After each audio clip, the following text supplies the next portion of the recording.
Tonight, Amtrak wants to know how one of its trains took a wrong turn and ended up lost in the Philadelphia suburbs. The Keystone train was supposed to travel from 30th Street Station to New York City, but it wound up in Bala Cynwyd. Eyewitness News reporter Elizabeth Herr is at 30th Street Station for us with more now. Liz.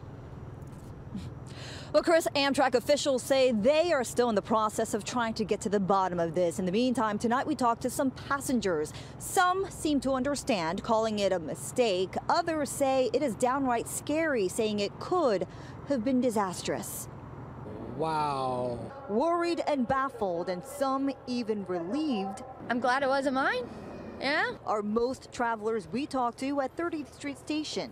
Oh, yeah. And that is. Who learned for the first time about an incident involving an Amtrak train lost on the tracks. That's crazy. That's not professional at all. How could that happen? It sounds wild, but Amtrak officials confirm it did happen, and what they can tell us so far is this. Amtrak train 644 leaving 30th Street Station for New York City accidentally ended up on the SEPTA tracks and actually traveled several miles before the mistake was finally caught.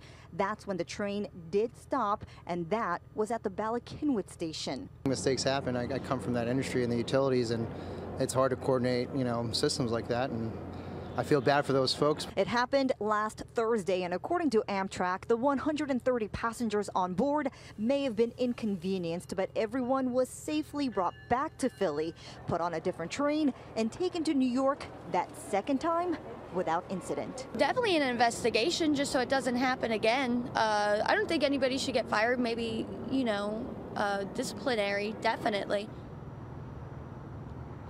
And in response, Amtrak officials told us in a statement an investigation was launched and the crew has been held out of work until they can be fully debriefed and additional training can be conducted. So once again tonight, still no official word on how this happened. But the good news here, once again, there were no reports of any injuries. Reporting live from 30th Street Station, I'm Elizabeth Herr, CBS 3 Eyewitness News. Liz,